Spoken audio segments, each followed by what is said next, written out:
Welcome, everyone. Today we're talking about Overlord. That was like our thing, where the guys would hold hands.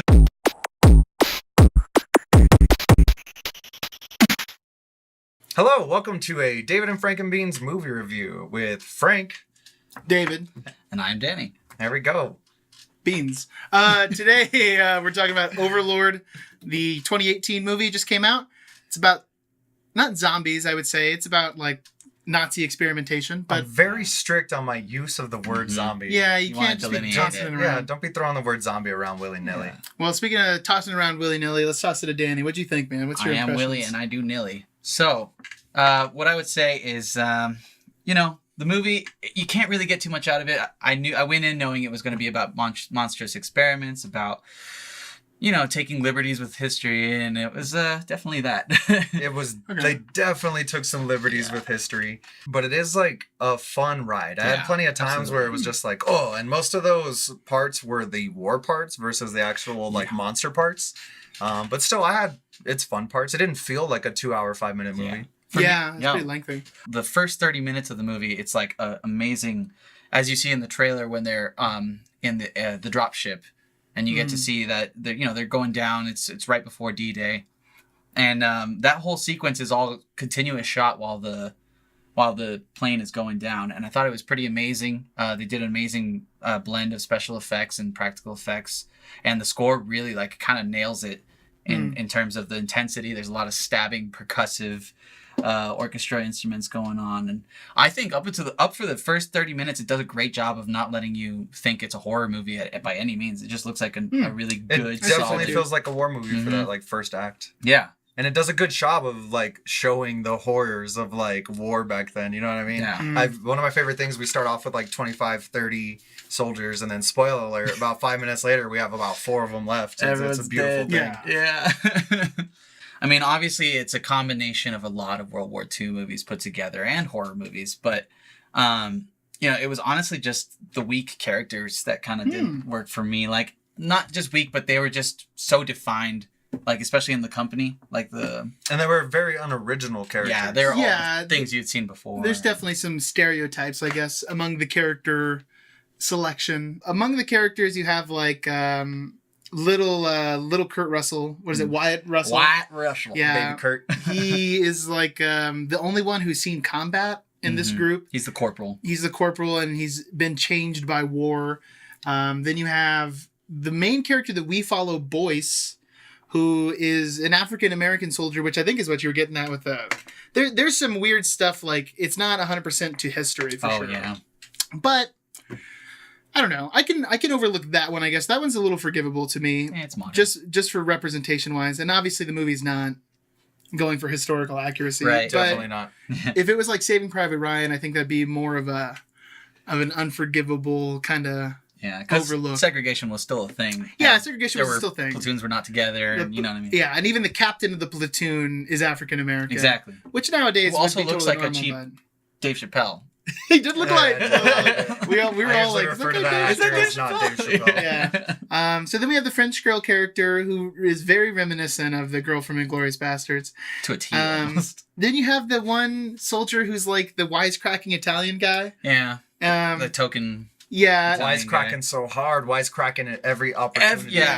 It was just unrelenting. It was like, I get it. You're a smart ass. We get it. And then there's a Jewish soldier as well. Mm-hmm. Yes. Rosenfeld, I believe. And I feel like there was one. There's a few more who. Tibbet was the Italian guy, right? And then Rosenfeld was the Jewish soldier. There was the guy who was the wartime photographer. The camera guy. Have a camera. Oh, yeah. There was and there was a guy who was writing the young African American guy from Atlanta, and he's also in Get Out, and he's also a really great actor. I really enjoy seeing him, and. Yeah, he doesn't make it within the first 10 minutes of the film. He makes it to the landing, and then he just blows up. But he is the one that's trying to make a chronicle of the whole thing, and I was like, cool, this will be a good angle. Maybe they're going to stay with this. No. Yeah. And he's also one of my favorite actors. But they do have it there to give you the cheesy callback at the end of the movie. This would have made a crazy chapter in so-and-so's book, right? Yeah. Oh, but no, he didn't make it. No book. So the movie starts off with what Danny was talking about. There's the Normandy invasion, the airborne getting dropped into France. They're on a mission to take out a radio tower so that the men Like the Rangers can land on the beaches. But if they don't take down the radio tower, the Nazis are going to block their communication. It's not going to work out. So this operation is pivotal. Hinged. Yeah, it'll make or break the success of the D-Day invasion. So after they jump out, they wander through the woods a little bit, and yeah, this is probably my major complaint. But I mean, it's just how many different ways can you tell the story of D-Day? Because you have to tell it that way. Keeps happening. I mean, we've seen it in like Band of Brothers, but it's also like, well, that's what happened. Yeah. Mm-hmm. So it is what happened. They can't be like, oh, let's switch it up. Let's do something new and exciting with it. Well, anyway, so they drop out. They find themselves in this French town where basically they've been controlled by the Nazis, and the Nazis are kind of taking anyone who's not listening or like not following the rules to a T, staying out past curfew. Yeah, I think they're just taking all the townsfolk. Experiment with them. Yeah, I'm sure. For any reason. Yeah. All of Yeah, the for males whatever in the it town takes. were gone. Like all of the adult males were gone. Mhm. There was maybe the kid is the only one that I know of. But that makes sense though. Yeah. In accordance to what Nazis would have done. They would have taken all the That's males. actually like a very reasonable way to make that. You got to get rid of the fighters first, separate them from their families and everything. So our soldier characters meet this French girl who lives with her little brother and her aunt, who's been returned. And there's a couple cheap jump scares. Yeah, I think I counted 3 Yeah. in the whole thing. You know, there's the whole peek in the door, and then there's the peek in the hole that you see in the trailer. Yeah. Which you know is going to be a jump scare. What do you do with those people?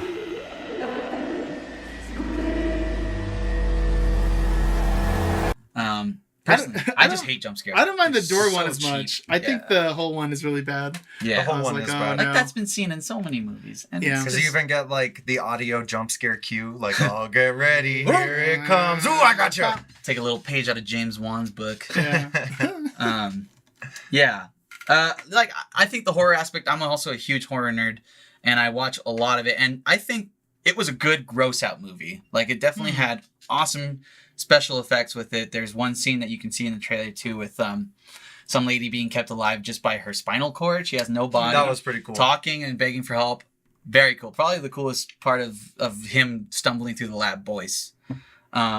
And that was also just a cool sequence. I think him just going through the lab. Yeah. and Yeah, After that first they, time. After they get there, they're snooping around trying to figure out what they're going to plan, and Boyce gets chased by this dog and ends up that was kind of cool. getting trapped inside the Nazi base. Like he wasn't trying to get there, but He jumped into the back of a truck full of bodies and Yeah. they rode into the base. they rode in. And to me, it gives me a very like old school horror vibe. Mm-hmm. It mixes a lot of like kind of like Frankenstein kind of things, It does. the evil doctors, but then also, you know, the Nazis were known for Doing some weird experimentation. Mhm. So this part doesn't seem, I don't know, it seems believable, I guess. It could. that they would have have tried happened. to do something Plausible, like this. at least. Yeah, and Yeah. if they had found out a way to create some kind of super soldier, they would have gone for it for sure. If they found some magical French tar, Yeah. that, like turned them Which into is, super I would soldiers. say- that's what they talk I about. think the yeah. movie's saving grace was that they kind of like threw out the explanation of what they're doing, but they didn't go hard into detail about it. They're just Yeah. like, yo, this is crazy. We know it's crazy.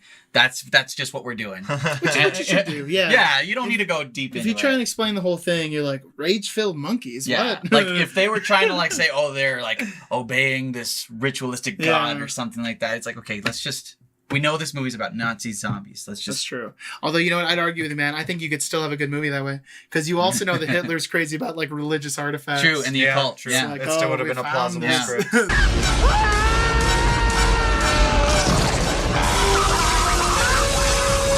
I think you can draw a lot of comparisons to maybe Wolfenstein. yeah. It's got that same kind of experimentation, except... Which is like comparisons we've been drawing since we saw the trailer. I personally think there was a lot stolen, well, not stolen, but influenced by Inglourious Bastards. I think there was like Yeah, that's true. whole I can see moments that. taken. Yeah, I agree. I think, though, I mean, Inglourious Bastards is just 1,000 different other movies, though. Exactly. So it's not that much. The scene that really gets to me is there's one part where they're kind of like waiting, creaking on the floorboards while the Nazis are having some meeting. That feels a lot like Inglourious Bastards for sure. Yeah. But I don't think that's necessarily the worst movie to be compared to, I guess, or Yeah. to try and take something from. There's another movie too. Well, I mean, I just get a lot of vibes of Band of Brothers and Saving Private Saving Ryan. Private Ryan, Definitely. especially the way the characters interact with each other. But at the end of the day, I'd put that down ultimately as a plus. I don't know. Yeah. I'm in a slightly different boat than you guys. I really enjoyed it. I thought it was a good movie. Thought it Well, was fun. I didn't dislike it. Yeah. It just wasn't like the greatest. Yeah. I mean, it's not life changing or anything, but I And think Like, I even- don't think I'm gonna it's go strong. out and like buy it. No. I I think even narratively, why like even in a vacuum with this movie, just watching it as its own, like narratively, there were problems where I was just like the consistency was kind of all over the place. Because I remember there's a part where Boyce has a problem with killing, and he's a private. He's just talking about like he was mowing his lawn a couple days before he was in D-Day or whatever, or a couple weeks before. 3 months ago, I was cutting grass in my front yard. And the mailman shows up with a letter from the army. Now I'm here. And there's a moment, the camera guy, he has to turn because he dies. He gets shot, and they inject him with the super soldier serum, and he comes back and he becomes, enraged and comes back to life. Yeah. And he finds out, like, he starts shooting him in the body, and he realizes, okay, that's not going to stop him. So Boyce is the one that snaps. Yeah. And you show the camera visibly shows him snapping because he's repeatedly breaking this guy's head in to where it's mush. Then in like the climax of the movie, like he's fighting Euron Greyjoy from Game of Thrones. Yes. The big Nazi The bad big guy. bad guy, and he just comes in at the Deus Ex Machina time. You know, Yeah. he's just boom, boom, boom, saves the corporal, and it does nothing. And he continues to shoot this guy in the body, and he knows that it doesn't stop there. Yeah. It's just Yeah, I Yeah, guess he that's figured true. it out first. You yeah, gotta he's the destroy one. the brain. Yeah. Yeah. Well, in that scene, I just think that the point of him killing the other person isn't him breaking necessarily, but differentiating between taking life as like taking innocent life versus doing something that has to be done. Right. But in the last part, yeah, I mean, every movie that's always really annoying Yeah. when the hero starts like shooting. We're like, shoot him in the head. All right, Vince, hit him in the head, right between the eyes. Good shot. Saving Shooting him in the moment. body again. Doom, doom, Yeah. doom, doom. Shoot him in the head. And like, how many times do you have to In the until movie. you learn? Well, I'd say one of my other gripes, like along the same lines of what we're already talking about, is Yeah. they have the whole like cheesy. We have the corporal who is super like, we have to get the mission done. We are here to do one Yeah. thing, Yeah. and that is the objective. And then we have our main character who's all about like what's right. And they both teach each other to meld into each other's worlds a little bit by the Yeah. end of the movie. An arc. I don't know. It's like that rom-com arc, you know what Yeah. I mean? Of Absolutely. like I mean, the I quirky guess. guy and the uptight girl. It's I get like it. the same type of deal. I also am with you in What? that the cheesy part of Hard it. disagree. Sorry, It's the hard same- disagree. It's like the same thing. There You was guys are character complaining growth. about a character development. Yeah, Like there they was should character learn development. things from each other. They're characters in a movie. My problem on the archetypes of everyone was also you get tons of cheesy one-liners that you Oh, can just see yeah. coming from Yeah. a mile away, That's And the they worst just- part. Though yeah. there's some really clunky dialogue. and you get the the Yeah. bad guy giving the dialogue, the monologue before things go wrong, Yeah. and Deus Ex Machina comes in to save it, and it's there's just too many Hollywood archetypes. I don't know if that's what they're shooting for because they're going for the cheesy vibe kind Yeah. of. It kind of pulled me out of it quite a bit, but it was fun. Like you guys said, I didn't notice the time go by. 2 hours is. Yeah, it went by pretty fast. Well, because everything is purposeful in the movie. There's no Mm. scenes that aren't necessary.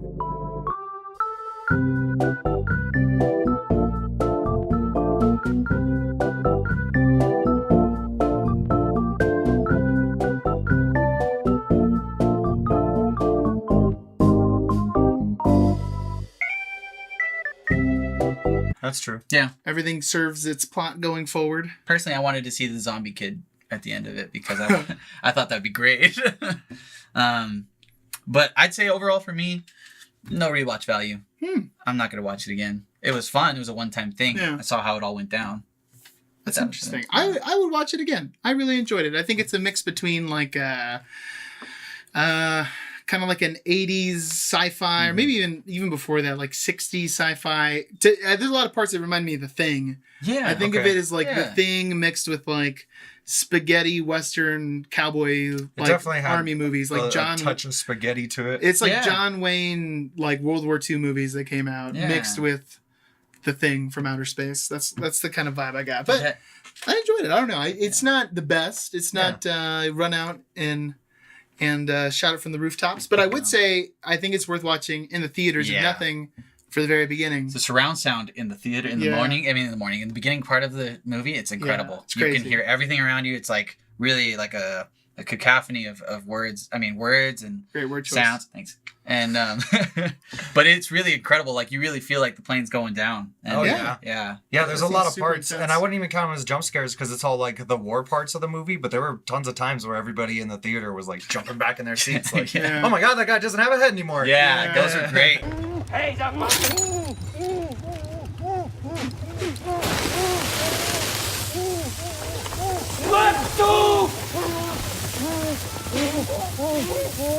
Yeah, overall, I mean, out of 5 stars, I'd probably say like 3.2. Yeah. Sorry. 3.2. That was so ridiculous. Out of 5 stars, 3.2? Let's do 10 then. We're gonna you do a weirdo. decimal one. Yeah, Do okay, a- out of do 10. 100. I don't know. Okay.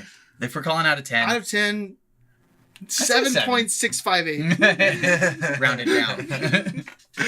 I don't know if I could give it a score. I would say this though: if you like the World War II, if you like the Nazi experimenting, then I think watch it. Yeah, it's definitely advertised everything it had. But right? yeah, I think Yeah, so it was too. all there. No jumps. If you like the trailer, you'll probably like the movie. Yeah. Fair. Hell's Bells What did about not you, play Frank? once. I mean, overall, yeah, I enjoyed it. At the end of the movie, I just felt like, okay, yeah, let's. Movie. You guys ready to go? Yeah. We watched the movie. Yeah, that was a movie, and it was enjoyable.